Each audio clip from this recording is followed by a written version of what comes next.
Hey folks, wanted to show you one of my favorite features in Excel, which is conditional formatting. So once you have data in that you want to sort through, you'll come up here to, under the home part of Excel, you click conditional formatting.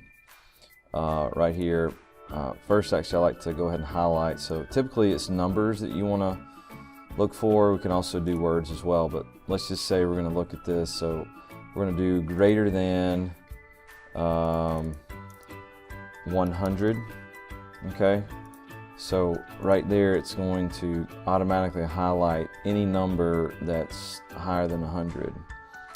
Or let's say I'm concerned about the category of travel. Okay, so I can come over here and do text that contains, you can actually create what you'd like, but let's just say travel. And so, and also you have different custom formatting colors if you'd like, but this one's just going to auto format with default to light red.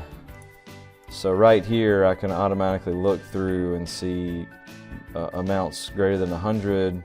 I also want to check out all my travel expenses, so it highlights it right here too. So these are really cool features, and you can highlight the cells that you're not even using, and as you put more data in, it will automatically format to this. So conditional formatting just kind of makes the spreadsheet pop a little bit, so I highly recommend it to really pull out some features in Excel and also help you with your personal and business uses. So good luck.